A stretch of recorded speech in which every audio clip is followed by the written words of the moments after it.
but like, Oh man. Oh so man. You know, I mean, nothing much. Just like oh I'm fuck just you. I'm Damn, I just forgot about that. I'm just sipping from like a cup of champs. That's just Damn, something I forgot about I'm that, just dude. luckily this is an insulated cup, and like the Gator boys like to say, stay hot. So I'm making sure that my coffee stays hot, Devin. Stays on, bro. As I You celebrate motherfucker. the University of Florida winning their third national championship. And Uh a chance to go second consecutive. um yeah, we'll talk about that a year from now, but Sure. I I don't know what to say. It's awesome. It's a great day to be a Florida Gator, Devin. Yeah, that's very true. I mean, it's pretty fucking sick. That's all I can say. Um, I mean, you were right. You were like, I ain't afraid of Cooper Flag. I ain't afraid of none of this shit. Oh, Cooper, what? Cooper, you mean Cooper couch? Cooper sitting on the couch watching that game? Ain't no Great. Cooper flag in there. I'm not worried about no Cooper flag. I It, wasn't worried about no Houston. hell no. I wasn't worried about Houston down 12. Houston's D was great, but y'all play great late. Y'all have great rebounding. Those tall motherfuckers get in there like crazy. It became walk Interior time. defense, insane. Devin, Devin, Perimeter Devin, defense, insane. the clock struck walk time. For real. Once Walt was dead in the first Walter half. time, dude, he was flatlined in the first half. 0-0-0. Nothing. Nothing. Once he started cooking, I said we got ourselves a game. We got ourselves And a then ball game. Big Stinky on Houston. The fuck? Come Shoot it. on. If you're going to go up. Oh yeah, I mean as soon as If he you're going went to up, go up 4 seconds early, shoot it. as soon as he went up and was like, "Oh, I can't touch it," I was like, "Oh, well, champs right there." But Immediately, yeah. it was just, I don't know, like it's really hard to keep up with 64 basketball teams. For real. So like realistically, I don't know what to expect from Houston. No. In terms of like it's weird to me that Houston is a good, like has a good sports program of any sort. why? I don't know. Like it's not a college I would think of being top tier and Any Texas school though, I mean it's not true. But I mean Auburn as well. It's like Duke and Florida. I expect, especially after Florida's past few years of being better. Wait. You mean you expect a team with no top 100 recruits? Nobody that was Really? recruited in the top. That's the team you expect? Really? Because I mean, I don't think I think a lot of people didn't expect Nah. Florida to make it this far. Well, I mean, Oh no, people were shitting. People were shitting. If you would look preseason, there's no way Florida was being picked to win the national championship. But Bro, I think coming into the tournament, the best two teams were Duke and Florida. bullshit. I had people saying they were the worst of the four first or one seeds. That's They insane. didn't even deserve to have that one seed. That's so nuts. No, that's nuts. after winning the Y'all SEC, balled out all year. after winning the SEC, people said we didn't deserve the one seed. Yeah, exactly. But like I can only go ahead. It does feel good to lose to a national champion though. That's nice. Y'all lost to the national We lost champions. to that. Like we didn't lose. You didn't lose to some bums. We didn't lose to fucking UMBC or nothing. Y'all lost to the national champions. I can live with that. 2025. I like it. I love it. It's a great day. See, I was young, when the back-to-back when 06, Billy 07, yeah. back-to-back Billy, it's like I was young. It's like I was aware. I'm like, "Oh, okay, like yeah, it's happening." Joakim Noah. Yeah, it's like once I got like really invested into sports, it's like it's like damn, it's like oh, Joakim Noah, he's that guy that hates Cleveland. Like, For real. Yeah. but like he also went back to back. It's like, oh yeah, I faintly remember that, but I But don't yeah, because it was like, I mean, just, like as a Florida fan, it was like the great 2 basketball years, and then it was like fucking Tim Tebow and the real Florida Gators, and everything just shifted to football. Sorry, I mean the '90s, we dominated the '90s, but you're right. No, the but I'm saying 21st like timeline. It's just in nice your to lifetime. like we've won. We've been very good in baseball. We've been very good in softball. Now, but basketball. What about equestrian? I know basketball just hits. Basketball just hits different, and to just Usually every year I have my real bracket and I have my Gator bracket. This year I had one bracket. Fuck yeah. And it was Florida going all the way and That's winning. awesome. And I want to say it was them beating Duke, but yeah, I mean, a ton of people's brackets for that. I Duke mean, wasn't there. there were what? So. I think almost 300,000 brackets with all 4 1 seeds in the Final Four. Yeah, I mean, I don't know. It's like when people make multiple brackets, though, they're throwing in one seed. You got to also factor in like women, like they're gonna pick the higher seed, just about every time. Why? Or Yeah, no, I guess people who don't enjoy. but, That's coming from a person who didn't make a bracket.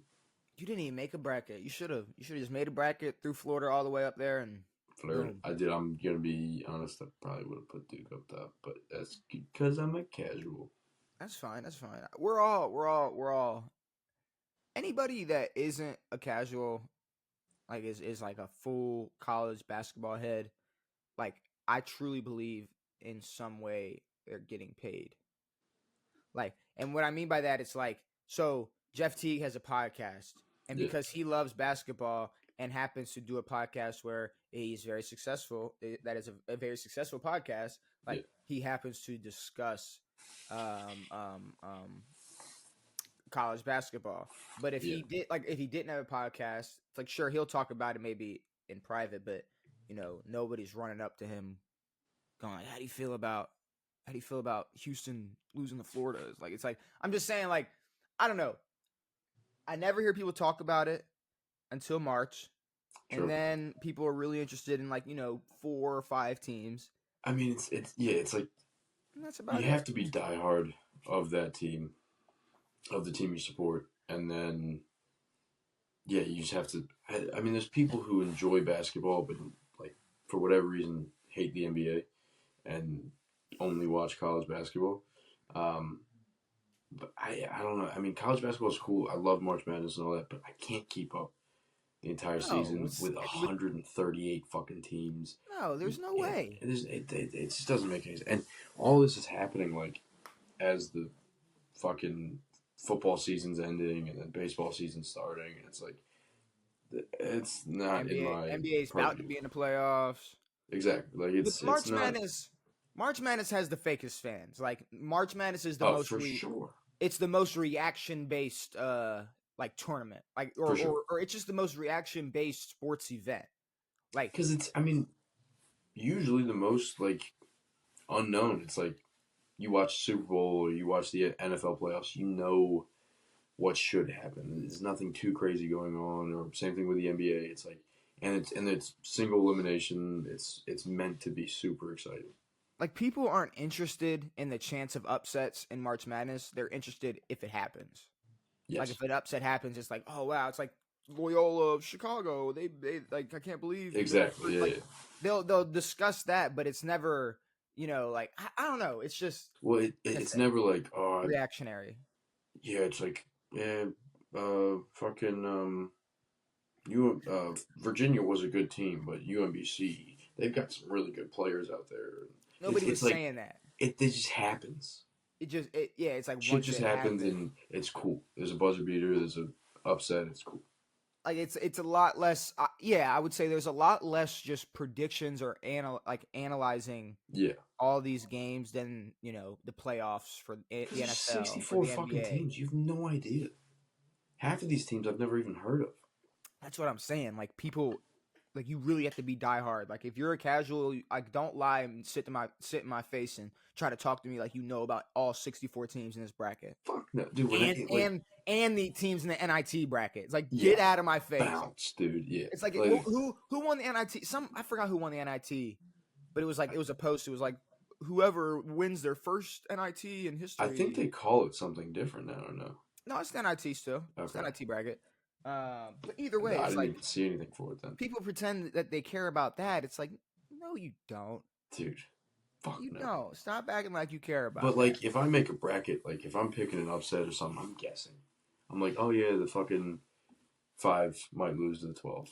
I mean, I might look at it more like, I mean, the only type of upset is if it's genuinely like some shit, where maybe this team just is seated lower, but they played in a harder conference or they had a harder schedule, and they actually have a better defense and can shoot. But like I don't know, but you would have to really dig deep and figure it out. You don't just know.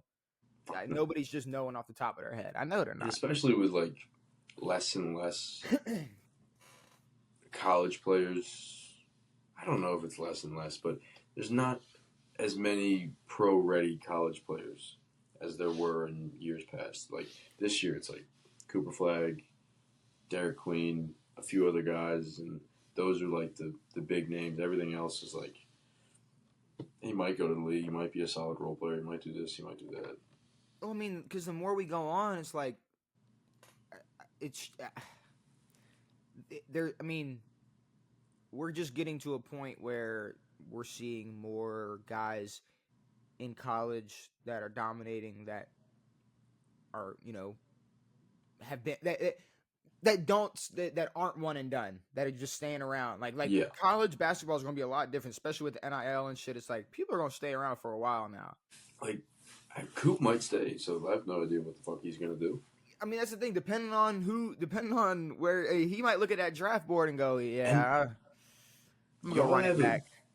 Yeah, he's not going to Washington. But y'all have a 7'10" freshman who hasn't touched the court. I know. It's like that guy's going to. I can't. Whoa. You're good. Keep it rolling. Guy's going to destroy the league. He's 7'10". I'm pretty sure Taco Fall played like fucking 4 years. Yeah, no, he's absolutely going to dominate. But you got these motherfuckers overseas. You got people who are coming into college one and done, not even giving a shit about the bracket, or not even giving a shit about March Madness. Like, college basketball is going to be a little bit different now. You got these 26-year-olds out here hooping. So, I don't know. But all right. The fucking Auburn guys, 26. Mm-hmm. Fuck. All right. We haven't done this in a while, but I got some off the record topics. I got, usually for this segment, it's like just maybe something that's not NFL or NBA related exactly, or just linked to anything that we would routinely discuss, or just something that's not worth a full segment, or just a random thought, like something I thought of that's hilarious. Like the funniest thing to me, a couple days ago, I'm looking at, topics or what we can talk about. And it's like the same way we talk about like March Madness and how people pretend like they like are really in depth. It's like, is it not funny that you got guys who are like getting paid to make round 7 mock drafts? Like, what do we need a round 6, round 7 mock draft for? It's horrible. But it's like, as the weeks go by, it's like last week it was like round 6 mock draft. It's like a full, that is really. Who are they making that for? I don't know. NFL owners? Like, no one, if anyone does give a shit, that's a fucking problem. But I'm saying, like, there's no way you actually care about this random DN from Iowa State that you're drafting in the 7th round. You don't know about him. Stop pretending like you know about him. He might not even make the full roster. Like, maybe it's just. Dude, most of those guys don't. College football. Seeing a lot of 6th-round picks do shit. That's the thing. It's not even that it's who's talking about it doesn't know what they're talking about. It's just who are you? You're right. Like, who are you doing it for? Who is this for? Yeah. Like, who is? Because I'm not gonna read a mock round 7 mock draft. But also, like, as you get into those later rounds, it's like teams trying to pick up special teams guys or utility guys or like fucking white players or shit. Like, they're not unless it's fucking a quarterback. No one fucking gives a shit. Yeah, I mean, I don't know. That was just a random thought, and I was like, I gotta throw that on off the record because I don't think I've ever seen a fucking round 7. Yeah, it's like an NIT. It's like someone doing an NIT bracket. It's like what?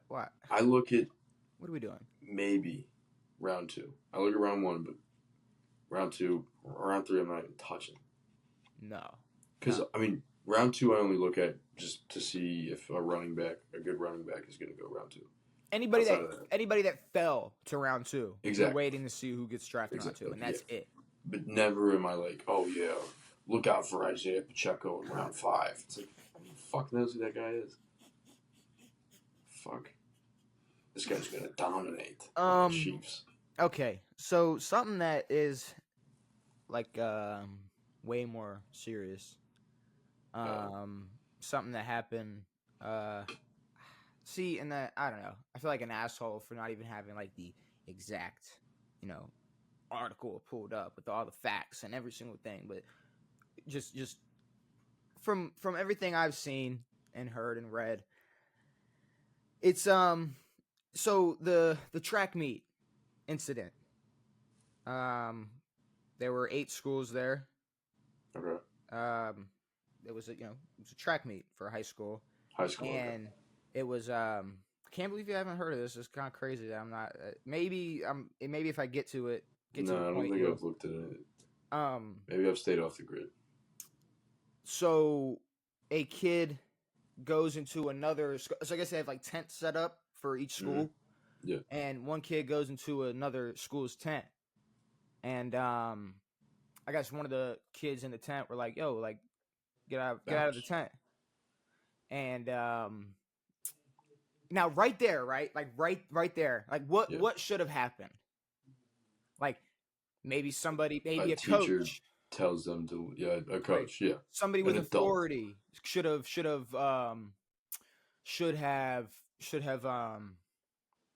stepped in. Sure.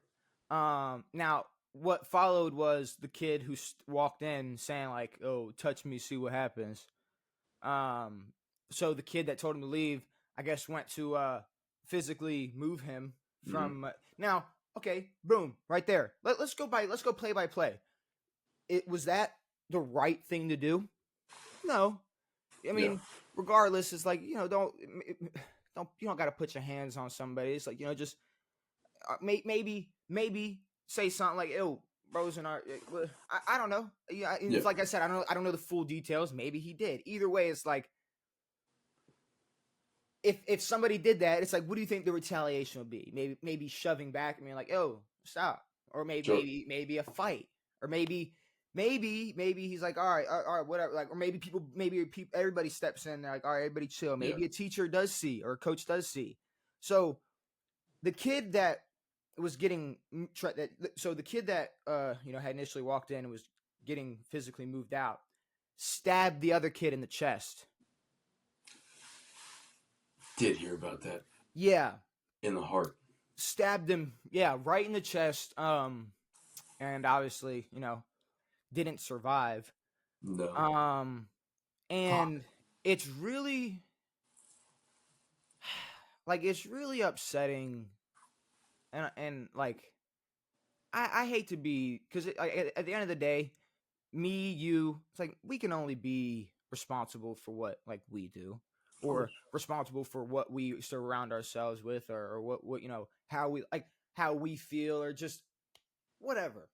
Mm-hmm. But at the end of the day, I feel like, I don't know, most people at least preach this unity, or wanting unity, or wanting to move forward.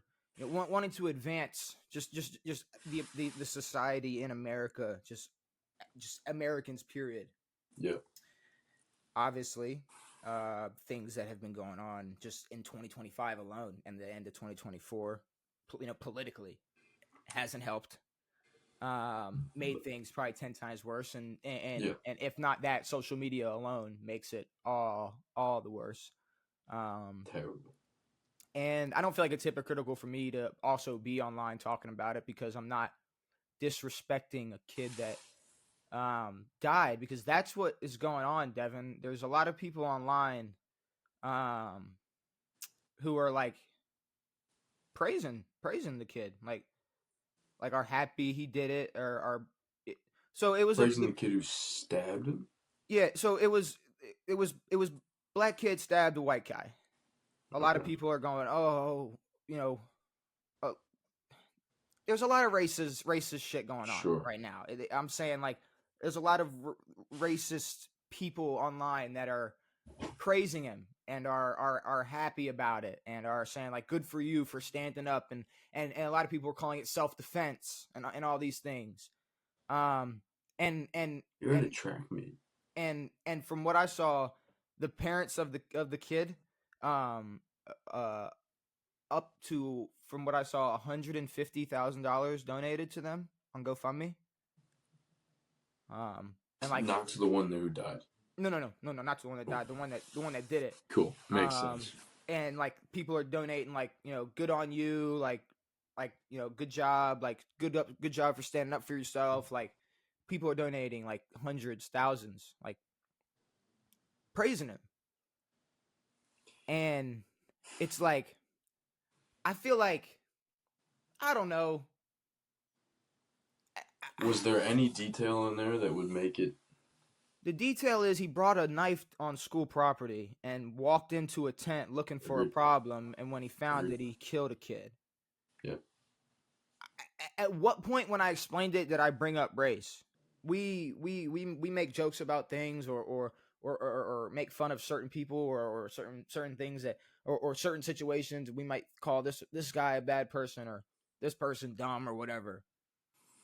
But like, if you just step back and look at it, on paper, like if you just read it, yeah, like how I just described it, yeah, there's really no way to cut it, like to slice it to defend the person that killed another person. and, You know what I mean? I mean, same time, it's like, if we're gonna cry self-defense, like, what could have, like, what was the harm toward the? Well, okay, like I said, like, not should the kid have moved, like got up and tried to put matters in his own hands and move him? It's like, no, but also it's like okay, like if this happened inside of a high school, say they're in 9th grade, and a kid shoves a kid, and then he stabs him in the chest. mm-hmm. There's regardless of what happened, they're going to prison forever. For real. So it's like, it doesn't make. But even in public life, but okay, like, unless your life is at risk, stabbing someone in the chest after getting that's what I'm saying. It's like, it's like, if anything, it's like you're just a bitch. It's like you walked in at a track meet at a school advised event looking for problems, and then your main goal was to stab somebody in the chest. Like that alone, it's like, okay, like because it's like, but the fact that it's such a race thing, like people are making it such. It's such a. Was there anything that happened that was racial? No, bro. That's the thing. It was a kid. It was a kid killed another kid. Yeah. And it wasn't some. Oh, he finally. Because people are like, good job for standing up to this, because you might not be here today if you didn't. It's like, bro, what are we talking about? You might not be here. You may have gotten, the worst thing that could have happened is getting punched in the face. But like, okay, if you walk in looking for problems, okay, fight somebody, get suspended for a week. Boo, fucking who? Don't. Like, it's crazy that I'm having trouble trying to form a sentence that wouldn't have to end with any response other than, well, duh. Like, duh. He shouldn't have had murder somebody. Like, duh, he shouldn't have had a weapon on school property. Duh, he shouldn't have went in looking for problems with a weapon. Duh, he shouldn't have. It's like everything in this situation is duh. But people are trying to flip it into this race thing, and it's incredible. It's just mind blowing. And the money thing, like, it's just 150K. I don't get it. And if you look at the kid's mugshot, bro, don't got no scratches. Bro, don't got no. It's like you didn't even try. It's not even like you got beat up and you were like, that's it. Like, it's like you just you were self-defense. You were looking to kill, bro. And it's like, okay, yeah, I'm you know me on a personal level, bro. I don't know the first thing about politics. I gotta hit Google, like it's Zeus and Bilu, and I'm Googling Google. You know what I'm saying? Like, I don't know. So when I look at a certain, I just look at the facts. I don't have this personal bias. So the reason I'm saying this is like okay, if there's a riot or rally or whatever somebody wants to call it. It's like, should you show up with a gun and then claim that you were defending a building? Kyle, should you do that? Yeah. Should you do that, No. Rittenhouse? No. You should. You went look like that's what I'm saying. Like, no matter how you want to slice it, you want to cut. Oh, a white guy going to this type of rally, a black kid doing this to a white kid, however you, a cop doing it. Like, it's like, this is the least, like, this is nothing. This wasn't a political rally. Sure. This wasn't a abuse of power or authority. This Sure. was a track meet. But like, if it was two black kids, what? It's Would it like I get it. It's a kid killing another kid over nothing. Yeah, if it's two white kids, it's a kid. It's like, what? But now it's a black kid killing a white kid for. But I'm saying there are reactions from people who are truly like glad that he did that. Insane. And it's like, you would think something like this would be like, damn, like, we look even worse and worse by the day. Like, we gotta, like, we need to teach our next generation to not crash the fuck out and do some stupid ass shit like bring a knife to a fucking track meet. Yeah. Like that is just, that's crazy in itself. Like, and looking for a problem. Yeah. It's like, this isn't a situation where like, oh, I need to go to this certain place and it's dangerous and I gotta protect myself. Like, bro, you're at a track meet. Yeah, exactly. You're at a track meet. Like this makes what the one girl that it just hit the girl with the shit. It's like oh, with the baton. Remember the girl that was running? It's like okay, even that people but are like, even that with the baton. And obviously that's on the most minimal scale compared to this situation. Yeah. But it was two kids, the same race, and it wasn't a race thing. No. It was just, this kid has problems. If a white woman hit a black woman with a baton, shut it down. But no, it's like, this kid has problems. She needs, like, she obviously cocked back and hit her. Like, she has serious issues. But then if you have two different races and one of them murders the other, you got half the population, not half the population, but you got you got people in America that are happy that this happened and aren't like, wow, like, we need to make sure this doesn't happen again. Ever. Like, nobody, I don't understand. And usually it's like, no, I thought growing up, like, from what I've seen, especially just in America, from what we've seen between like just things that happen in schools or kids, period, it's like, we at least put everything aside and try to like protect the kids. Yes. And now it's like, whoa, what race was he? Yeah, like I can't imagine the people who like heard the story the way that you just told it. No, there are true. I mean, I could easily pull up TikToks of people who are like, good on you for standing up for yourself, self-defense, and people who are just like, you know, haha, like, see, how does it feel? It's like, what? It's not. It doesn't make any. It never felt good. It never. None of it felt good. None of it, like, feel good for anybody. It's just. But no, like if the story was laid out just kid murders kid at a track meet, you would go, what the fuck? Why the fuck are we stabbing people at a track meet? But there are. It makes no sense that this is a racial political issue where fucking it's a good, get the fuck. But there are truly there's truly people out there going, all right, but like, what was the race of the kids? Yeah, it's like, no, you have to kind of inquire to figure out that there was number one, that there was a racial difference and there could have been a racial problem. Like, it doesn't make any sense. I don't know. It's insane. So to move on from that very like depressing topic, the last off the record is just UFL.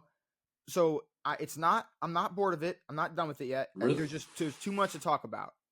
Really? I don't have time for a full segment for UFL.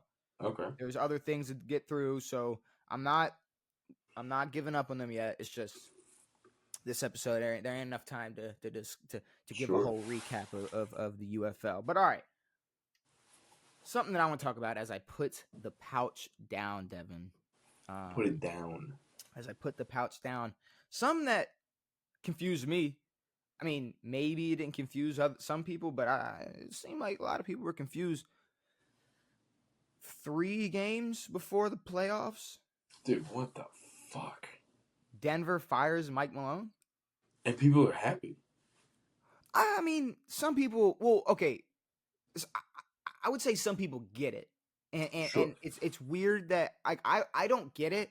Now I understand if you just broke it down like, because the whole problem is apparently there was a civil war brewing between GM and head coach. But they both got fired. Well, yeah, well, the GM didn't get fired, but they said they're not extending him. So this is got fired. No, well, it was worded weird. It was like Mike Malone fired and GM made aware his contract won't be extended. So I think he's going to finish this season as the GM, and then I mean, I guess it doesn't matter. But Mike Malone is fired. He's not coaching. Mike Malone is fired, but like he got fired. Like if you get fired as a GM, it doesn't really matter mid-season. But they were saying like there was a civil war brewing between them and yada yada, and there was just tension growing and people saying that Mike Malone lost the locker room and all that. And it's like, all right,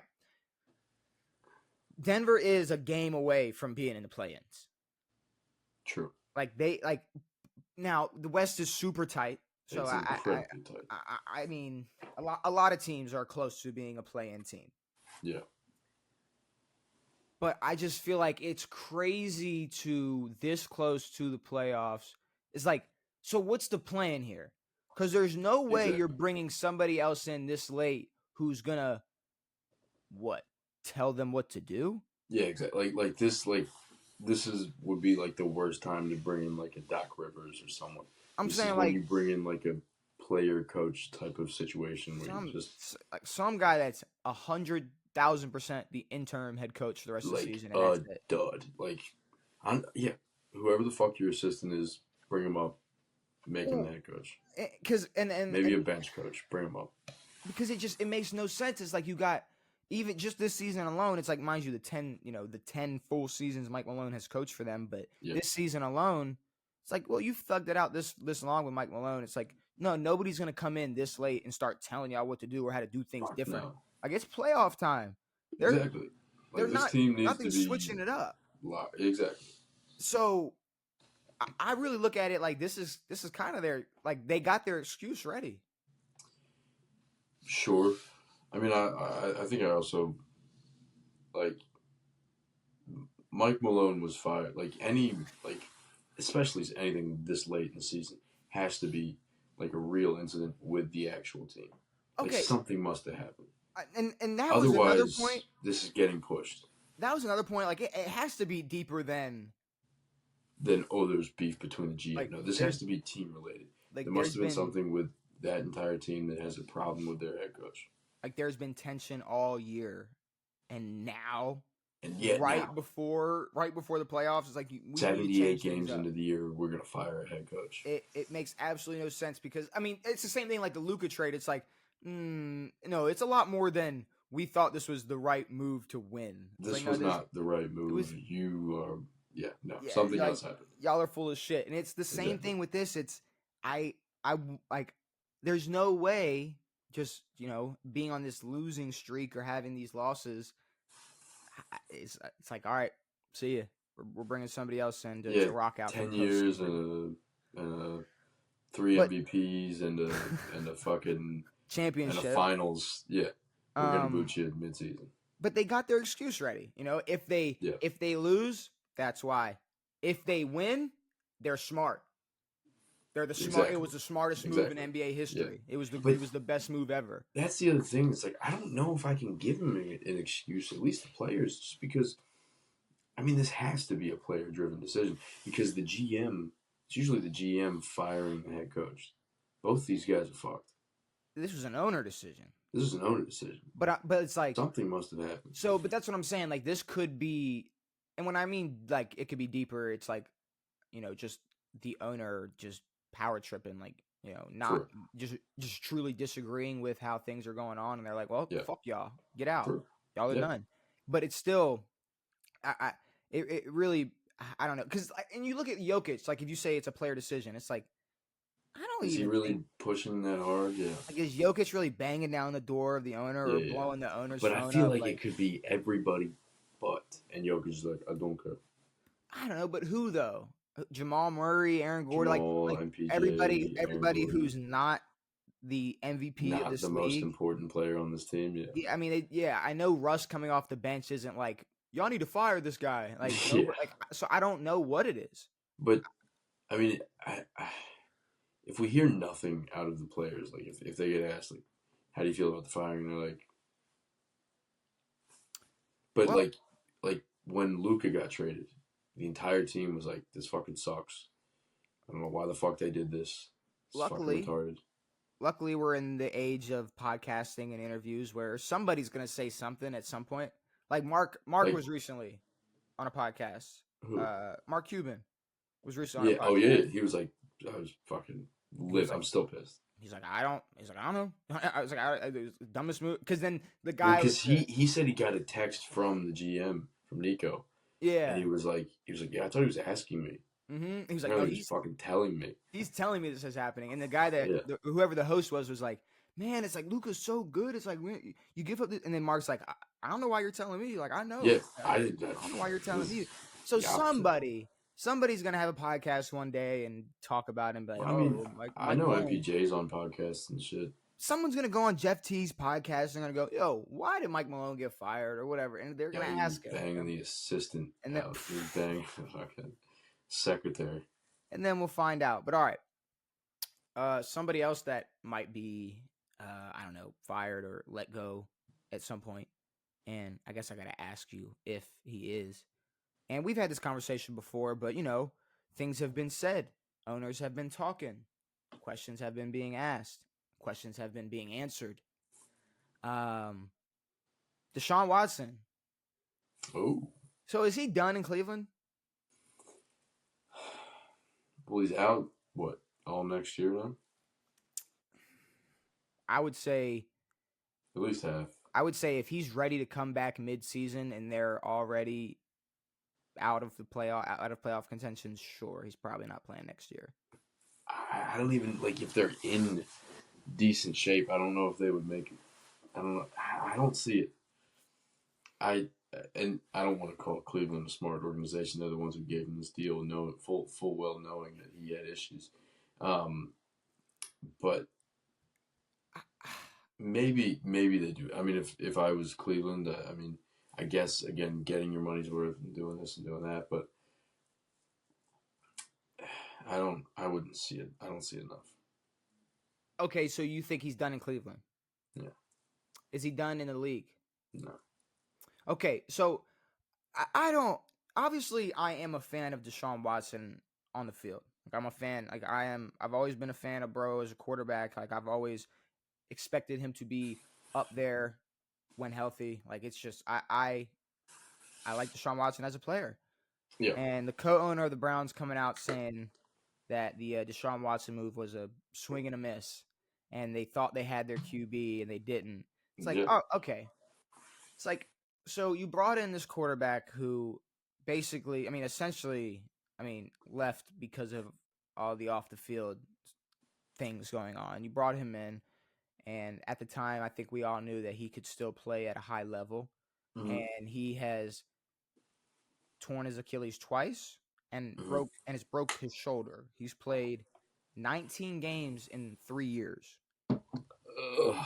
So to be the quarterback killer of the NFL, and then to sit there and be like, "Oh, well, we really missed one there."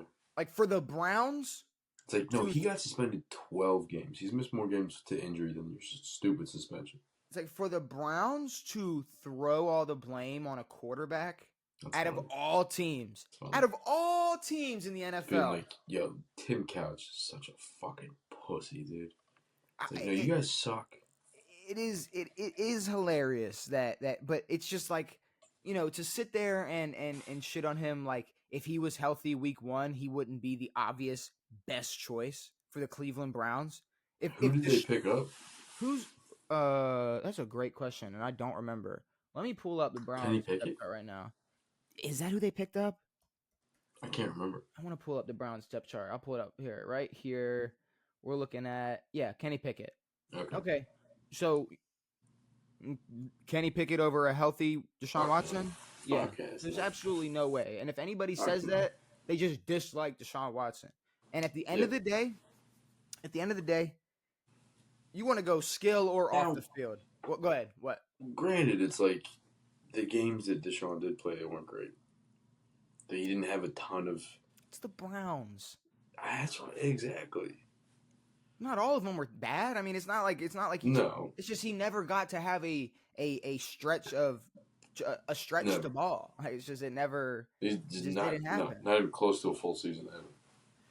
But if you want to look off the field, on the field, either way, if Anthony Richardson still gets a chance to play football, if Taysom Hill is still on a roster, if Tyreek Hill can still host events, if Justin Tucker can still kick field goals, if John Jones can still fight, Deshaun Watson should and could play. I mean, it's like I know you can't overlook any of that stuff, but it's all in the past. All that. BS, and like honestly, it's down to football at this point. And again, he hasn't played his best football in the games that he did play, but at the same time, hasn't had a full off season ever. Hasn't had a full season. Hasn't had a real team outside of old Amari Cooper and a banged up Nick Chubb all year. So it's if Deshaun Watson was a healthy free, if Deshaun Watson was a healthy free agent going into this offseason, Pittsburgh wouldn't have considered Aaron Rodgers, Justin Fields, Russell Wilson. Seattle would have contacted him. Considering Minnesota's reaching out to all these quarterbacks, Minnesota would have reached out to him. Tennessee. I'm sure there's more teams, but teams would have been reaching out to Deshaun Watson. Obviously, still under contract, just tore his fucking Achilles again. It's not that, but I still think that if and or when he's healthy, I think he deserves to. I mean, he's one of the best 32 options in the NFL to start at quarterback. Agreed. Yeah, I mean, again, we haven't seen it recently, but so much bullshit that it's hard to.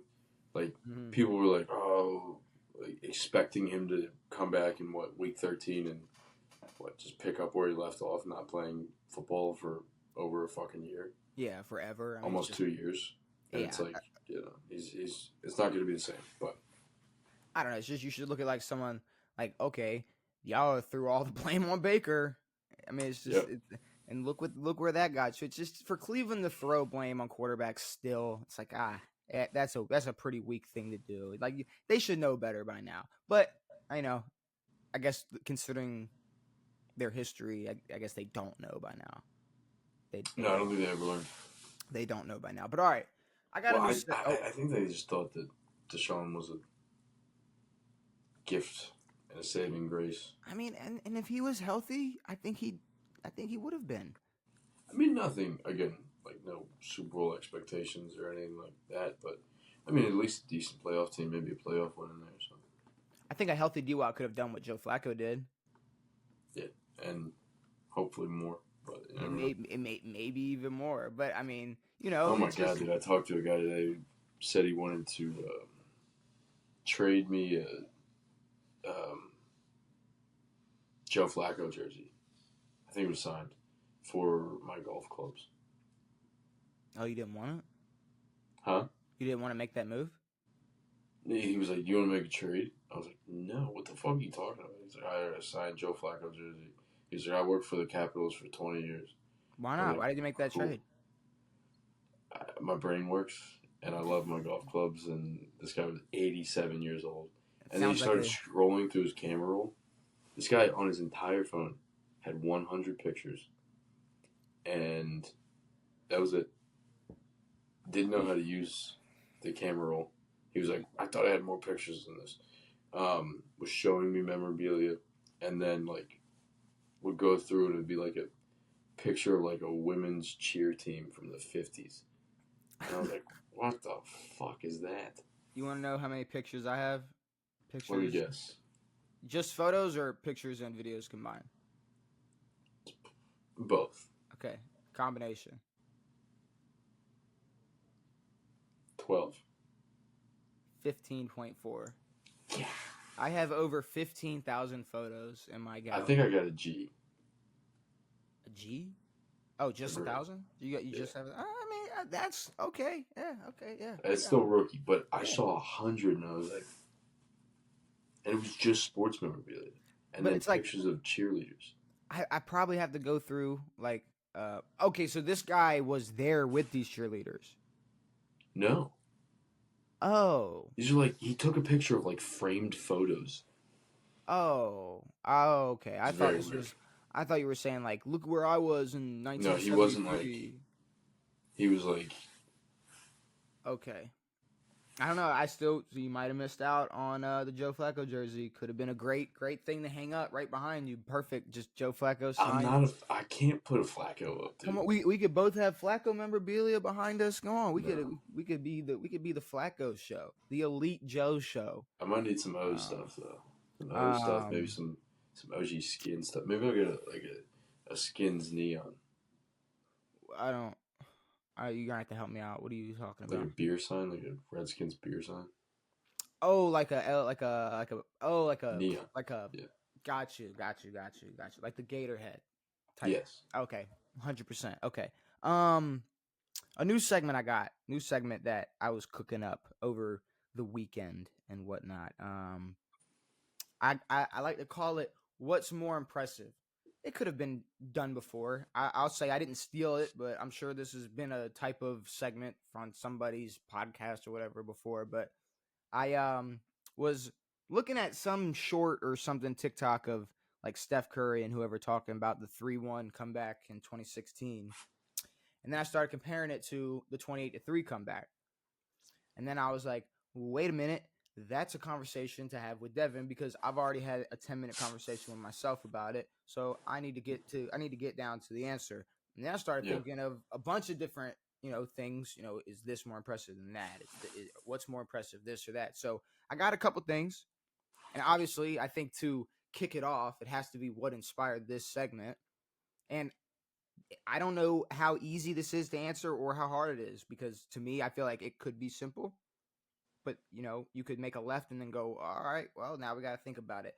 The not easiest one, but the first one, what is more impressive? Cleveland's 3-1 comeback in 2016 or the Patriots' 28-3 comeback? You said this is the easiest one? I think it can be. I think certain facts can make it very easy. Yeah. But I think if you appreciate how hard it is to win 3 finals games in a row against a 73-9 basketball team, it's like, okay, what do you think the answer is? I mean, I thought that's why we were having I feel like I am split, and I mean, yes, beating the greatest. I mean, one of the greatest teams of all time, the best record of all time, coming back 3-1. But that compared to doing that in a game where you're, third quarter, you're down 25. Devan, Atlanta multiple times were a play away. We're a sack from a non-sack away from but I'm saying getting a field goal and winning that game. Sack, but a play before, any plays Julio's before, catch. any time they got the ball while still in the lead. I'm going to be honest. I think they could have probably kneeled out and done better. Yeah, just drained as many seconds as possible. When you look at it that simple, okay, they were a play away. They were a play away from ending that game. And then everything New England had to do to come back in that game, it's just a game. Just one game. Sure. I mean, I think it's obviously, historic that Cleveland down 3-1 versus the 73-9 Warriors. 73-9 team. And we're able to come back from that, win After 3 games, losing to them the year before. But okay, I feel like if you wanted to make the comparison, like if you wanted to make it seem more comparable, okay, like what if Julio got kicked out in the third quarter, ejected mid-third quarter? Exactly. It's like, okay, maybe that makes the comeback look a little more weak, or something like that. But because that's a big bullet point. It's like, oh, Draymond getting suspended and something like that, or something of that sort. But it's the same way Atlanta were a play away from winning that game. Golden State were 1 out of 3 games. The 73-9 Warriors, I mean, they lost 9 games the entire season. Lost 3 straight. They had to win 1 of 3. Yeah. And could not get it done. No, I mean, I'm pretty sure that was the only time they had lost back-to-back games all year. I mean, more than likely. I wouldn't be surprised. Definitely the first time they lost 3 straight. But I mean, honestly, it kind of did come down to one play. I mean, every time I go back and watch that, it's crazy because it's like the block was like with what, a minute 30 something left. The shot was 58 seconds. It's like so much time on the clock to do something, and they did nothing. And they had entire games, 3 entire games. I mean, again, to me, it felt more like like Cleveland's locking in, and less of. I mean, there's obviously some Golden State fold action, but felt like less of a fold. It felt like Atlanta folded. Yeah. Like Atlanta's, like, if Matt Ryan doesn't take 2 straight sacks, it's a field goal. The game's over. It's not even a question. But I mean, did Golden State not fold? No, they folded, but at the same time, it's like Steph Curry wasn't out there with a diarrhea performance. Like, he was still playing decent basketball, and I mean, they weren't good enough to win 3 straight games or win 1 game out of the 3. And I don't want to devalue the 3-1 comeback, but I mean, I truly feel like if had that happened a year later, like if they pulled that off against the KD Warriors, if they were able to go 3-0, 3 straight against them, honestly, I think that would be more impressive than the 73-9 Warriors. For sure. I mean, but for as good as the 73-9 Warriors were, the next 3 years was a better team.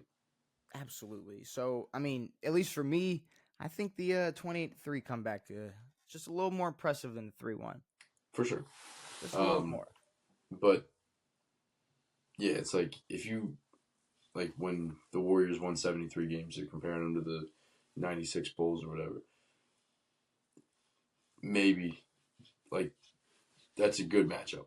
But the second you throw KD on that team, go fuck yourself. Yeah, the KD. No one's beating that team. That's the greatest team ever assembled. Yeah, you take a team that won 73 games and then you put the greatest scorer in NBA history on that team. It's like, it doesn't matter if the record 4-0 and 4-1, the greatest basketball player of all time.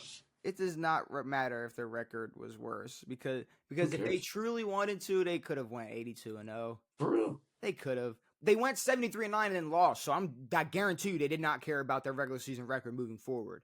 Fuck no, dude. Like, okay, well, we just had the greatest regular season ever. Yeah, exactly.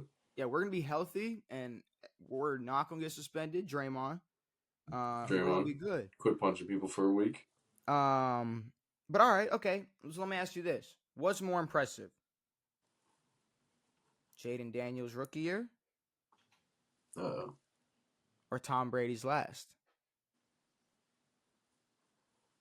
Tom Brady's last year? Tom Brady's final year, 45 years old. Yeah, no. Versus 22, 23? 23-year-old? Yeah. I mean, the only way that we can look at the Brady year like it is a good year is if we look at it with actual perspective. Because Tom ruined everything. the second he hit 40 years old and was winning MVP and going to Super Bowls and doing all this stuff, and then just got older and older and still kept doing the same thing, he ruined the fact that like 45, 46 was cool to be a quarterback.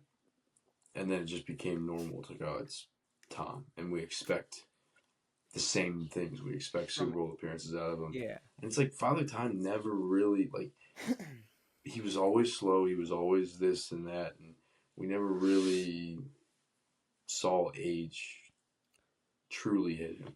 Well, okay. Let's look at it statistically. So Jaden Daniels, he went 12-5, 3,568 passing yards, 25 touchdowns, 9 interceptions, and then went all the way to the NFC Championship, lost to Super Bowl champs as a rookie. Tom Brady, final season, went 8-9. Yeah. He did throw for 4,694 yards, which was third in the NFL that year. Yes. So 45 years old. Mike Evans and Chris Godwin. He was. Hey, I know. I got you. I feel you. And lost in the wild card round 2. Do you remember?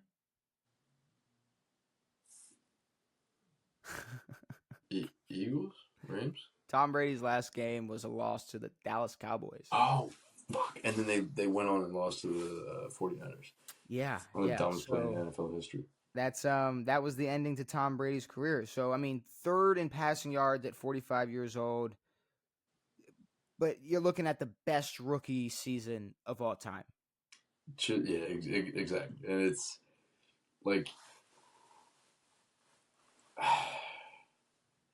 But that's the problem. It's like you take any of Tom's other years, and he's wiping the floor with Jaden Daniels. I mean, there are other years, but it's the fact that he was 45 and doing this. Exactly. If but this again, was I think that Tom ruined the fact that was cool because he won a Super Bowl at 43. If this was a quarterback stats at 30 compared to Jaden Daniels, it'd still be Jaden Daniels. It's more impressive because he's a rookie. Exactly. It'd be, okay, you're a veteran. You should be putting up those numbers. So exactly. This is Jaden Daniels on the Commanders. Yes. But if it was like a comedian, if it was a quarterback that we wouldn't expect to play that long, like say Joe Flacco played until he was 45 and then had a season like that, that's impressive. Yeah. But Tom, again, it's like it was so expected out of him. And we never knew when he was going to retire. He kept saying different numbers and different years and all that stuff. So it's not only less impressive than Jaden Daniels' rookie season, but it's less impressive because we expected 45-year-old Tom Brady to already do that. Yes, or do better. I mean, they won the division with a losing record. Yeah, I mean, if anything, yeah. But I think Tom's expectation for himself, like I think it was early on in that season that he was like screaming at his O-line, and that caused a big rift and all this. And it's like, Tom, every time he plays, like he only played to go deep in the playoffs and win. But I mean, still impressive to do that. I mean, and I think the further we get away from Tom Brady in terms of time, the more we'll appreciate how cool it is to play that well at 45 years old or 43 years old or shit, even fucking 38 when he was still balling out there. I mean, yeah, especially when we're watching all these other quarterbacks try to chase it and it's not panning out. And then we also and it was easy to say Jaden Daniels without even sprinkling in, the fact that he was playing at a clutch level of Tom Brady his rookie season. He was going in Brady mode. His rookie year. Mode. He wasn't playing Colorado State. He was playing on a worse team. Okay, going into the season. I mean, we had won 5 games the year before. Yeah, I'm saying people were more surprised that y'all going 12-5 than Tom Brady having a losing season, considering how well he played statistically. For sure. And then fucking Jaden Daniels had 800 rushing yards. Throw our stats on top of that. And the man led your team in rushing. It's nuts. So I mean, yeah, that's a real Fitzmagic. Throw that on top. It's Jaden Daniels' rookie season over Tom's last, but it's still impressive. It was still impressive. And I mean, in the grand scheme of things, it doesn't really mean much. Tom's fucking 45. Yeah, it's like he could have shit the bed and it wouldn't have mattered. No. Yeah, no one would have given a damn. And honestly, for Tom, that was shitting of the bed. Which is but it's like super ironic that people don't give LeBron that same grace. I think they will. Bullshit. He's 40 and they're like, fuck you, you better win now. For Lakers real. in 5. I Like, do that now. it's Lakers in 5 everywhere you look. What? I mean, but it was the same thing when Tom was still playing. It's like, what have you done for me now? It's like he wasn't getting the big tours, like the holy shit, he's 45 and still playing quarterback. It was like, no, it's Tom Brady. Go win. If this was anybody else, you wouldn't have forgot they lost to the Cowboys in the playoffs. You're right. People were not upset with Tom Brady going out this way. They're like, all right, it's fine. Whatever. You're Tom Brady. You balled out. You brought a Super Bowl to Tampa. It's like, you're fine. People, after this year, if LeBron doesn't make it past the first round, next year they're going to be like, LeBron better, Lakers in 5.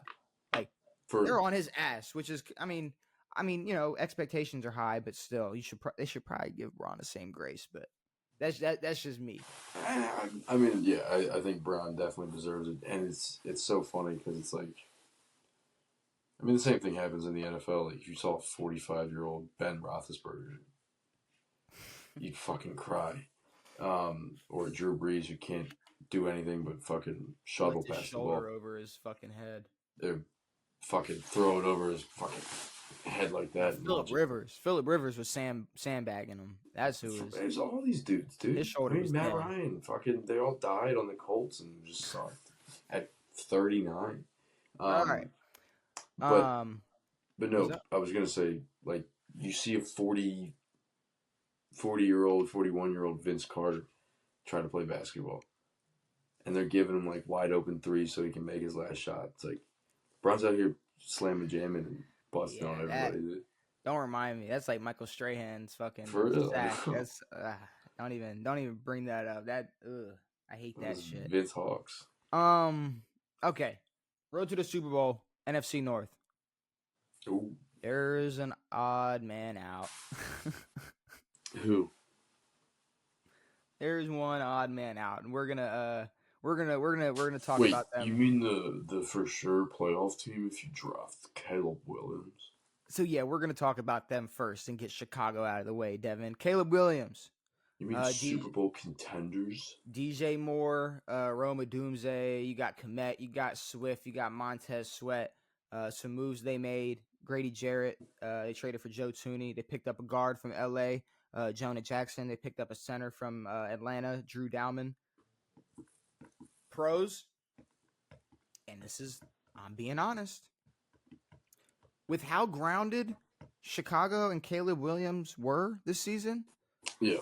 In terms of I hope they would explain this season or define the season as like a punch in the face. Yeah. Like just reality slapping them in the face. Yes. But like the worst, like I want them to look back and go, we were incredibly delusional and so far off, it's not even funny. Like prime Mike Tyson just punching you right in square in the mouth. Like we made a mistake. I do expect Caleb Williams to step up. To what? To step up. Of course.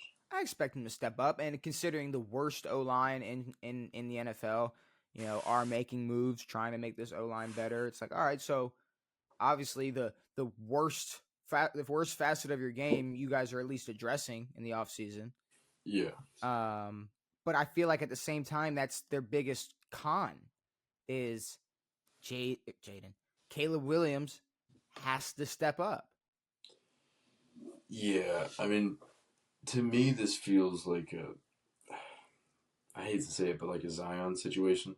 Not exactly, but in the way that, like, when he's entering the league, the expectations are through the fucking roof. Mm-hmm. And then struggles and does all that, and then the expectations kind of fall into a place maybe where they should have been last year.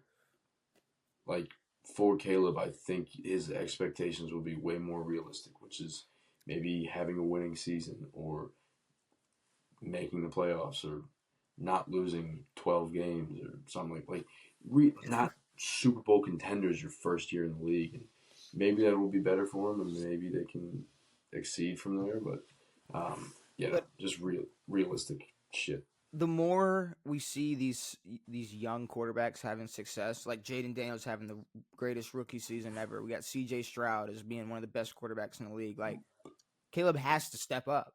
I mean, he has to. Because it's not going to come from the rest of his team. DeAndre Swift's not running through everybody. I mean, if you look at the schedule, obviously besides their division opponents, they got at home Cleveland, Dallas, the Giants, Pittsburgh, New Orleans, and away they got to play Baltimore, Cincinnati, Philly, Washington, Vegas, and San Fran. So obviously the schedule not being not easy, not helping them out too much. No. So I could ask you whatever out of 10, but we could be honest with ourselves and say, yeah, I mean, it's a big old goose egg, Devin. Like considering just the division they're in, the team alone, like there is a 0% chance that this team in this next upcoming season that they're making the Super Bowl. Yeah, I mean, it's just not happening. And it's like they had Keenan Allen. Do they still have Keenan Allen? Yeah, I think so. I don't. But it's like last year, that move, if that team were to be ready, it's like they don't have last Keenan. ditch. They don't have Keenan. They don't have Keenan. They don't have Keenan anymore. Okay. He's a free But agent. like last year, it was like, oh, let's pull the last little bit out of Keenan that we can. And then you get into this year, and it's like, absolutely, you don't have him anymore, and now you have Rome and DJ Mordo. That's cool. No, for and sure. And they got Komet at tight end. I mean, that's you got. You gotta perform, and you can cook. And then, I mean, I guess they got defensive potential. I mean, at all three levels. Okay, they got Montez Sweat, Grady Jarrett. At linebacker, they got Trey Edmonds and T.J. Edwards. And then, back you want to go third level. You got Jalen Johnson, Kevin Byard, Kyler Gordon. I mean, they got names at all three levels. They got potential. Yeah. But chances of making the Super Bowl? 0. It's a big old whopping 0. It has to be. Green Bay. You want to talk stars or, notable players?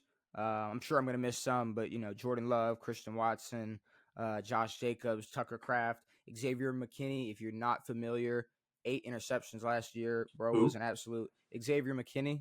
Yeah. Absolute ball hawk. Quay Walker, Jay Alexander. They got stars. They got stars. Quay Walker's not great, but Quay Walker. I mean, Quay Walker's. He's cool. I like Quay Walker. Quay Walker's. He's a nice athletic linebacker. He's for sure. You can appreciate a Quay Walker. I mean, a notable move, McCole Hardman. I saw. So, I mean, that a little bit more speed out there. That's nice. But straight to the pros. I guess the biggest pro to me is you're going to have hopefully a healthy Jordan Love. Yeah. And that will quickly eliminate any of the Malik Willis conversations that we were having last season. Should never have been a thing. Like, just the fact that Malik Willis was a threat to the starting position at quarterback for the Packers. Definitely put a chip on Bro's shoulder. But at the end of the day, Jordan Love showed up to play and couldn't even, make up, what was he? Couldn't even ball his hand up. He couldn't make a fist, yeah. Half of his hand, he couldn't even move. Yeah. But he's the guy. Yeah, I mean, and we talked about it when it was happening, but Malik Willis' success just shows how decent of a team Green Bay is. Well, yeah, you look at it, they were second best in sacks allowed. Their defense was 4th in takeaways. Their defense was 6th in sacks. I mean, they had a great team around them. They were in Malik Willis wasn't blowing everybody out or doing anything crazy, and that's where I think this team can really get good is Jordan Love steps into his own a little bit, but plus this defense, plus this run game that they've got. It doesn't have to be all on him. Similar to the way Philly runs. I can't really put my finger on the con, and I don't want to give them that much credit in terms of spelled? How do you spell it? C-O. CK. That's okay. You said you want to put a finger on it. But I can't put my finger on it, and I don't, and I'm not saying this to hate on Green Bay, but I don't want to give them that much of an expectation or that much credit to, just to I don't know, put too much pressure on them. Like, like I just can't really figure out like what exactly it's going to. I know it's going to be something. Yeah. Like, is it going to come down to Matt LaFleur? Is it going to come down to just Jordan Love simply Jordan Love's decision making? Just simply continuing the quarterback legacy in Green Bay, and just living up to that expectation. I don't know. I mean, and it is the NFC North is an animal, and their schedule obviously isn't helping them at all. They got Baltimore, Cincinnati, Philly, Washington, Carolina at home. Away, they got Cleveland, Dallas, the Giants, Pittsburgh, Chargers, Seattle, and then they got to play Minnesota twice, Detroit twice, and they get 2 easy wins against Chicago. But still, maybe I think it's gonna be difficult, and they probably NFC South, NFC West, they're probably winning with no problem. Yeah. But the fact they're in the NFC North, I mean, it's gonna be a bitch. They're gonna be a really good. I think they're gonna be the second best team in the North, pushing for a first place spot, but will ultimately be a good wild card team. Yeah. No. Yeah. Definitely probably a 5 seed. I don't see the same magic coming out of Minnesota, and it's like, no, the Packers were good, and it wasn't magical. It wasn't bullshit. It wasn't. They were. Holy crap! I can't believe they're winning. It was like, no, this team is very solid. The Green Bay Packers are disciplined. Yes. They're and consider. I mean, it's shocking because of how young they are too. I mean, very. That was their whole thing, is they're the youngest roster and all that. It's like, it is shocking. But if I had to go out of 10, chances of them making it to a Super Bowl,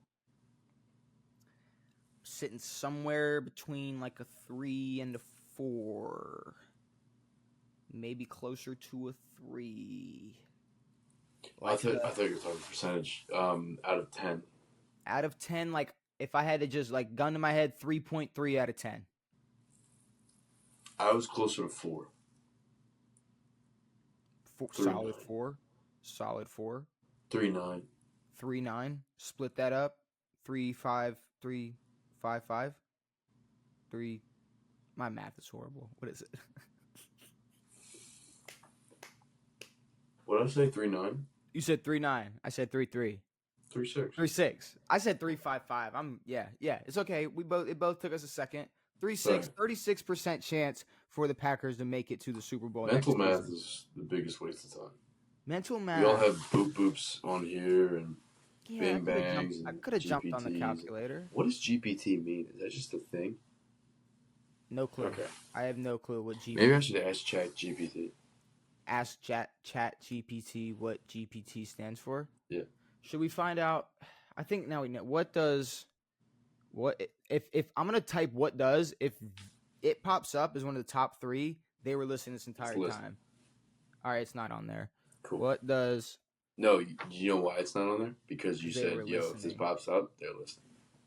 Generative pre-trained transformer. No way, Chat GPT is a transformer, dude. Chat generative pre-trained transformer. Bumblebee, dude. GPT models are designed to create new text rather than just classify or predict existing data.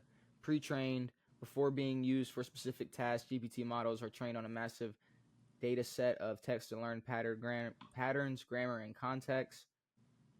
Okay. Generative pre-trained transformer. So Chat GPT. GPT, post-trained transformer. GPT. I think there's a hyphen. I don't care. I feel like we discussed hyphens before, and have we ever discussed hyphens? Put my foot down. No, we have, and I don't want to. Again, I feel like we have, and I don't want to. We have not on this. We have, and I don't want to. But 36% chance for the Packers to make it to the Super Bowl. I don't hate it. That would put them right now a little bit under San Francisco. Fine. And I mean, the next one drops all the way to 17.5% for A Denver. little under Denver, no? No, way higher than Denver. What do we put Denver at? Oh, 17%. 17.5%. Yeah. No, that's very fair. All right, Minnesota. You know the names. I mean, Jamar. Jesus Christ. Justin, get it right. I looked at a list of names and just said them all at the same time.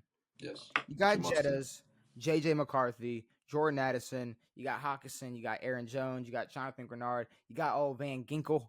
Van Ginkel. Ginkle. However it's pronounced. Van Gummies. Some moves they did make: Rondale Moore, receiver from Atlanta, Jonathan Allen, Javon Hargrave. So they made some moves. The obvious pro for the Minnesota Vikings, Justin Jefferson. Yes. I mean, if you look at some other things, they were top 10 in sacks last season, and they added even more power for the pass rush with Jonathan Allen and Javon Hargrave. The cons, not the same as Caleb, but I mean, it is the J.J. McCarthy debut. Exactly. So, I mean, considering you've got a very, very, very green rookie. Now, granted, national champion, all that stuff, got to sit behind Sam Darnold during a phenomenal season. Hopefully learned from that and can be a beast, but But I can't lie. I think last year was their window. Yeah, no, last year, I don't want to call it a fluke because it was a great year, but it wasn't a fluke. It just all the dominoes just fell perfect. Everything just clicked. It was like you're in Sam's best year ever, and the defense is playing incredible, and Jettis is doing Jettis things, and the schedule's not that tough, and we're beating teams, and we're doing this and we're doing that. In this schedule this season, I mean, this strength of schedule obviously ain't doing them no favors. They got to play at home. They got Baltimore, Cincinnati, Philly, Washington, Atlanta. Away, they got Cleveland, Dallas, the Giants, Pittsburgh, the Chargers, and the Seahawks, plus Detroit twice a year, and then Green Bay twice. I mean, that's not too bad, but all those other games are fucking scary. Detroit twice, Green Bay twice, on top of Baltimore, Cincinnati, Philly, Washington, Dallas, Pittsburgh, the Chargers. I mean, that's a pain in the ass. That's a pain in the ass schedule. And you got, and I mean, this is relying on Caleb, not Caleb, Jesus Christ, JJ, a rookie basically in JJ. Mm-hmm. I mean, it's going to be difficult. And their O-line last year, where they were tied 6th in total sacks allowed, and guys are getting older. Like, I don't know how well Aaron Jones is going to play. Harrison Smith is getting old back there playing safety. Yep. I mean, it's like it's going to be a problem. It's going to be a problem with Minnesota. Yep. Now, if you want to base this, if you want to try to help, if you need any help, like comparing it to other teams, like I have them sitting probably a little bit better chance than Seattle, but I don't know if do they pass Denver? If they pass Denver, it's not by much. I don't think so. Just because, I mean, we don't know what JJ can do. Same way that we didn't know what Caleb could have done. And to give a rookie quarterback Super Bowl expectations, I mean, we weren't going to give Jaden anything in terms of Super Bowl expectations. He just kind of did it. But I don't see this Vikings team coming together and winning anywhere near as many games. I mean, potential playoff team, but it's rough. 1.5? I was about to say 15. 1.5? 1.5 out of 10. 15%. 15% chance for the Vikings to make it to the Super Bowl. All right. The final one, which, I mean, this one might be the easiest or the hardest. I don't know. However you want to look at it. But you got the Detroit Lions. I'm both. We know the stars. You know, Jared Goff, St. Brown, Sam Laporta, that entire O-line, Jahmyr Gibbs, Dave Montgomery, Jameson Williams. Hutchinson, Alex Anzalone, Brian Branch. I mean, they got plus Who's more. one of the DBs who looks weird? Kirby. I don't know if he looks weird, but his Kirby. name's weird. Why'd I get his? Joseph Kirby. Yeah, Joseph Kirby. Okay. No. Nope. Nope. Kirby Joseph. Kirby Joseph. There you go. It's okay. You were just reading it in depth chart format. Exactly. I didn't say comma. I mean, the big move. I guess they pulled up. They brought over Jets corner DJ Reed. I mean, big. I guess to help out that the DB room. I guess because Chauncey walked, or they traded Chauncey. So not the worst replacement, even though not even the same position, but still you're getting something back on the defensive side of the ball. Now it's the Detroit Lions. I do believe after having all that success, and then having that loss, that and not to shit on Washington, but for Detroit that was a disappointing loss. Yeah. Y'all destroyed them. We mushed them. The Commanders dog shit. Y'all just shit on them. Shitted poopies, yes. And they, had the aspiration, the hopes for a Super Bowl were through the roof. They were Super Bowl favorites. Yeah. Especially after the past, 3 years at this point? And I would hope that everything that went down, maybe they look at all the regular season success next year, if they have, the expected success, they look at it a little bit different. Maybe they pay attention to, they pay even more attention to mistakes that were being made, despite how large of a margin of victory it was. Yeah. Or not have games where you can win and Jared Goff throws 5 picks. Exactly. It's maybe just care more about that, because at the end of the day, it's they knew they were good. So it's he threw 5 picks, but we won. Yeah. But we won because we're just like that. So imagine if he didn't throw those 5 picks. It's no, imagine if he didn't. That y'all would. Yeah. What's happening? He'd be even better. I think they can be number one again. Huh? I think they can be number one again in the NFC. It's just if they've learned anything is the question. Yeah, and I'm pretty sure they get Hutchinson back next year. I think if they can stay healthy, I don't want to say they've got the division on lock, because Green Bay can catch them, and Minnesota, if they have a crazy heater, they can do something. But they control the division. They will dictate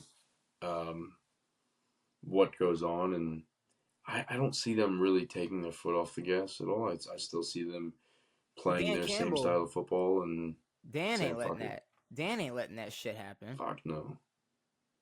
This is his baby. He's gonna do what he wants with this team, and I'm here to see it. And you look at the schedule at home. They got Minnesota, Cleveland. Why did I put Minnesota on there? Obviously, they got Minnesota. They got Cleveland, Dallas, the Giants, Pittsburgh, Tampa. Away, they got Baltimore, Cincinnati, Philly, Washington, Kansas City, the Rams. That's a stretch. Baltimore, Cincy, Philly, Washington, KC. Oof. All away. That's gonna be that's gonna really put them to the test. But I'm thinking a solid 8.7. You said 8.7. 8.5, 8.4, 8.6, 8.7. No, I was as high as 90. I was high as 90%. I was high as a 9 out of 10. I'd drop it as low as 8.7. I think 85. So 8.6? 8.6. If they can stay healthy, they're for sure a playoff team. Maybe they don't win their division, but sometimes, It's better Maybe they not don't. Maybe to they win. need to lose the division. Yeah, exactly. Maybe like because they've had so many seasons that were so great, and then to lose it in the way that they did the past 2 years is worse than coming into the playoffs with lower expectations. They need a chip on their shoulder next year sooner than being down 20 in the NFC division round. Exactly. Like they need that needs to happen a lot sooner so they're Much. prepared for some shit like that. Exactly. But all right, road to the Super Bowl, the NFC North from worst to best. Chicago 0% chance. Green Bay, Minnesota 15% chance. Green Bay 36% chance, and Detroit an 86% chance to make it to the Super Bowl next year. I like it. I don't hate it at all. I like these. I think they've. I mean, obviously we're not going to know how on point we were until we get to the end of the season. But I think just I don't think we're gonna be far off though. I think just preseason. Like I want to see the preseason odds. When we get closer to the season. Yeah. And see how they compare. But all right, I got athletes. I got facts. Ooh. I got athletes, and I got facts. The only thing I need are the answers. You've got the answers. I don't know if I can give you them before you tell me, though. I need them to be said from somebody else, or I will never be able to know because I can see everything on this paper except for the answer until you say the correct answer. Really? Yeah, because it's magic. Magic. No, I don't actually. I have the answer, but I figured. Like you made the questions. in the It would be funny if Pixar like you just had questions for or facts for people that you don't know. in the Pixar universe, Devin, I don't even know, and I need the power of your knowledge to give me the strength to say if you were right or not.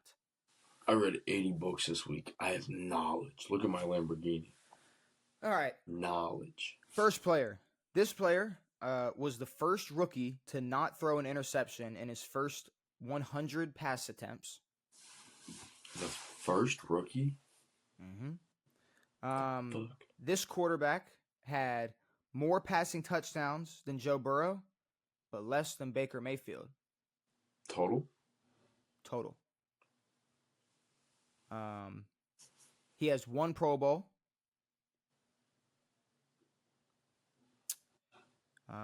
He has the second most passing attempts in a rookie season. He's played on 5 teams. Joe Flacco. It is not Joe Flacco. Son of a B. 5 teams? 5 teams. One Pro Bowl. Folk. Second most passing attempts in a rookie season. First rookie to not throw an interception in his first 100 attempts. Mitch. It is not Mitch. I'm trying to think of a dude who has bounced around so much. More total touchdowns than Burrow, less than Baker. That's a nut stat. Mm-hmm. Baker's got more touchdown passes than Burrow. Mm-hmm. Good for Bake. Good for the Baker. But 5 teams. It's easy. This is easy? Simple. 5 teams. Very simple. He obviously was great as a rookie. And then something happened. Something happened, obviously, to go from having a great, just historical, just being good as a young player. And then, oh, wait, you're on 5 different teams? Whew. 5 different teams. What could have happened? Cam didn't play for 5 teams. What could have happened to somebody? Drugs. Cocaine. No. Son of a bitch. It's not drugs. It's not that. I'm beyond lost for some reason. Really? Yeah. What would be a reason to just go from oh, I'm playing, oh, now I'm not. Oh, I'm playing, and now I'm not playing, and now I'm not gonna play anymore. Oh. Yeah. Easy. 5 teams? 5 teams. Brother. Doesn't mean he spent much time on all of them. No. But he started off balling. I was like, yo, we got a guy. Something obviously happened to where he didn't play. Yes. I'm waiting for you to get to that part where it's like super obvious, like to why he wouldn't play. Makovic? No. Okay. Is that a bad guess? Think something that would happen on a field. Okay. Not something criminal that would happen to where you wouldn't play anymore. Something that would have hurt. Okay. RG3. Nope. Shit. I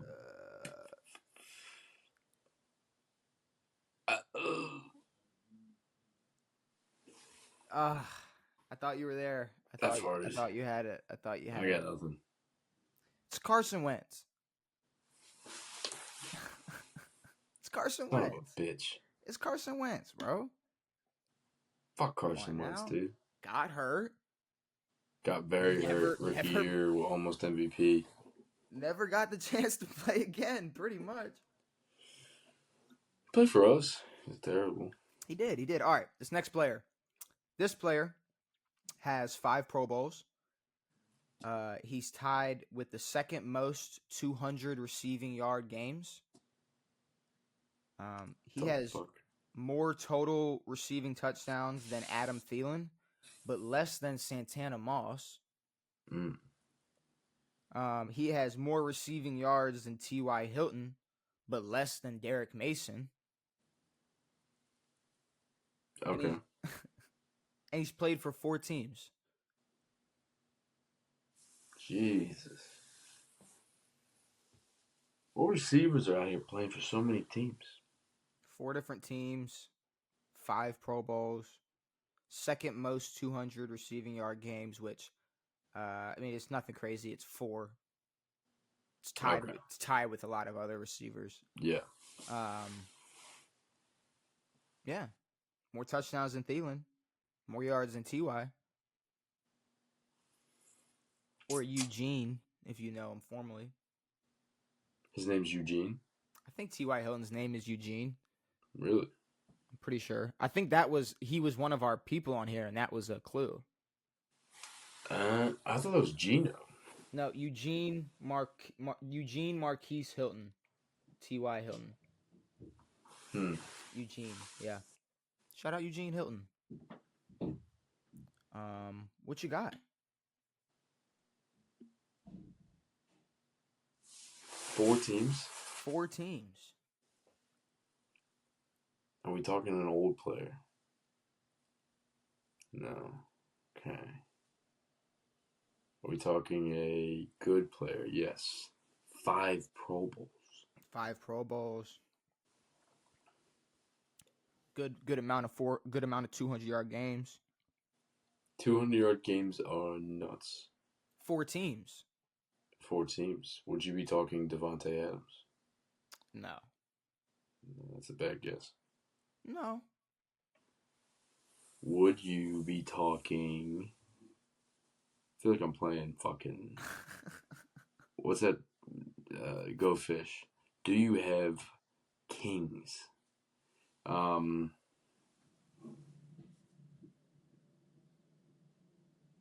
Golden Tate. No. That was a joke. I was thinking of T.Y. No, yeah. I thought you were gonna make a Golden Tate joke. No. People's wives and things. That's sad. What? No, Golden Tate and Russell Wilson, Yeah. Oh. Dude, my memory stinks. You're bringing up people you've already guessed. Golden Tate has been an answer on this before. T.Y. Hilton was actually an answer on this before. Eugene. What do you got? What about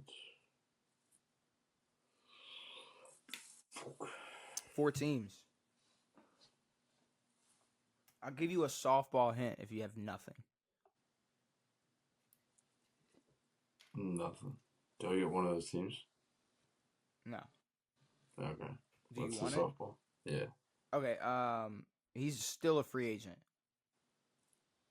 Ooh. Mari Cooper? And it's Amari Cooper. There we go. It's Amari. Amari.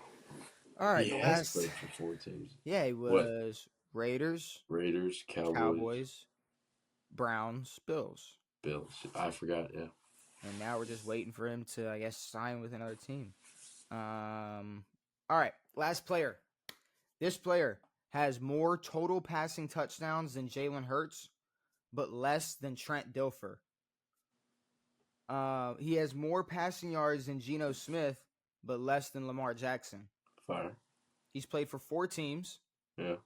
He is/was an offensive rookie of the year. And he won a Heisman.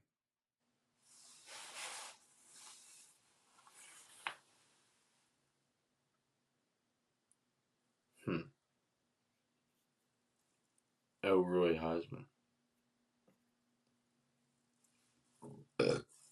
That's a quarterback? Who played for 4 teams. More passing touchdowns than Jalen Hurts. More passing yards than Geno. So it's not Cam. No. You know who this is. Did I say his name today? Not today. Okay. Recently. Oh no. Is it him? Is it Sam Bussy Bradford? It's Sam Bradford. It's Sam Bradford. Oh, I love Sam Bradford. Oklahoma's that's got to be the weirdest thing you got. Like you liked Sam Bradford. It's I got some weird quirks. The fact that I'm a Sammy Brad fan. But after doing some research, I realized I know why you like Sam Bradford. Why? He's Indian. Are you serious? He was put in the Indian Athletic Hall of Fame or something? Like India or like native? I don't fucking know. Here, I'm pretty sure he's native. He's from Oklahoma. There's a ton of natives in Oklahoma. Oh, but then they put it. I mean, I don't want to get but do they simplify it that much? Like they just Native Americans go in the Indian. No, I mean they're completely separate beings. Yeah, Cherokee descent. Yes. So he's an American Indian. He was inducted into the American Indian Athletic Hall of Fame. Yes. Okay. Yeah. No, pretending like you didn't know. I did. That's why you loved him. You were like, yes. I don't know what type of. I love Sam Bradford. I'm not even that type of Indian. It doesn't matter. It doesn't matter. It doesn't matter. Yes, it does. It doesn't matter. Smallpox. It doesn't matter. It don't matter. But no, I think we did our job, Devin. I think we talked about everything we needed to talk about. We talked about. You know what? That do your job shit's real fucking some loser shit, dude. That's so funny. You fucking nerds. But no, we talked about the national champions, Florida Gators. National champions winning the entire bracket. How about UConn? How about UConn? Some sad people in America making society a little bit worse as the days go by. Round 7 mock drafts, funniest thing in the world. Denver fires Mike Malone. Deshaun Watson, co-owner of the Browns, says big old swing and a miss. What's more impressive? Road to the Super Bowl for the NFC North. Is there anything else you want to say before we get out of here? I think the O's are going to suck this year, and I kind of like it. That's a lie, though. You said you would take O's over football. But now you're going into a football season excited that y'all are going to be good, but now you're happy that the Orioles aren't? Yes. I want our head coach to get fired. Our manager to get fired. Or do you love the Orioles so much that you're okay with being let Yeah, down by the Commanders more than the Orioles. for sure. Okay. I mean, I'm just It's growing on beyond you. used to. Commanders, being a fan of a successful team is starting to grow on you, Devin. I'm Yeah, I not gonna know lie. it's. Yeah, I hate it. I hate every bit of it. It's starting to. But no, I'm very used to neglect and um, I don't know if neglect is a word. That's funny. But no, being let down by my sports teams, all of them. Oh my god! It took I me a was second to neglected. hear what you said. I was, I'm accustomed to just like neglect in my life. You Like, know, I like wish I spoke that way. I wish I was like, damn, it's I'm actually just the being opposite. neglected so much. You're like the opposite. You had like cult recruiters hitting your line. I mean, I you did. people want you, Devin. You're Yeah, you're you're wanted. maybe I just keep pushing away the ones who do. But all right. Um, I think we talked about everything we need to talk about. We're gonna be back on Saturday to I guess we're gonna get to finally start previewing these NBA playoffs. We got the final regular season games ending. We finally got some playoff narratives being pushed. We got more offseason NFL shit going on. Maybe some more what's more impressive, some more road to the Super Bowl, guess some athletes, all that shit. Yeah. Brand new episodes every Tuesday and Saturday. We'll be back on Saturday. It has been me. It has been Devin. It has been real. We are out.